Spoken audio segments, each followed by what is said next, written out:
референдума вхождения в состав российского. از الحاق خرسون به خاک روسیه حدود 45 روز سپری می شود. شهر و منطقه راهبردی در جنوب شرق اوکراین که بیش از 87% از ساکنانش در همه پرسی پیوستن به روسیه آری گفتند. منطقه حیاتی که امنیت شبه جزیره کریمه را که آنجا هم حدود 9 سال پیش به روسیه ملحق شده بود تضمین می کند.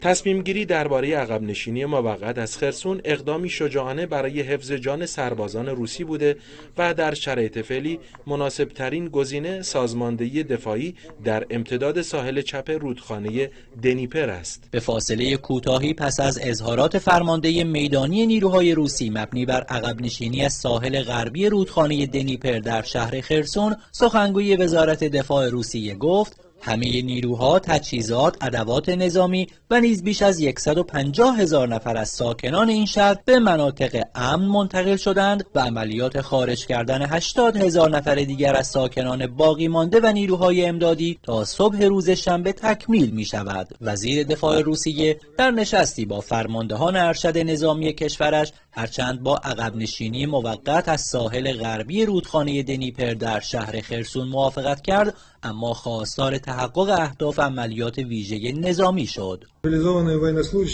من با نتیجه گیری و پیشنهادات نظامیان بلندپایه موافقم، اما نیروهای ما باید در اسرع وقت با تمرکز و آمادگی کامل اهداف اصلی عملیات ویژه نظامی را محقق کنند. فرماندهان نظامی روس جغرافیای دشوار منطقه و ضرورت حفظ جان سربازان را دلیل این عقب نشینی موقتی عنوان کردند و سخنگوی کرملین هم خرسون را بخش جدایی ناپذیر از خاک روسیه دانست.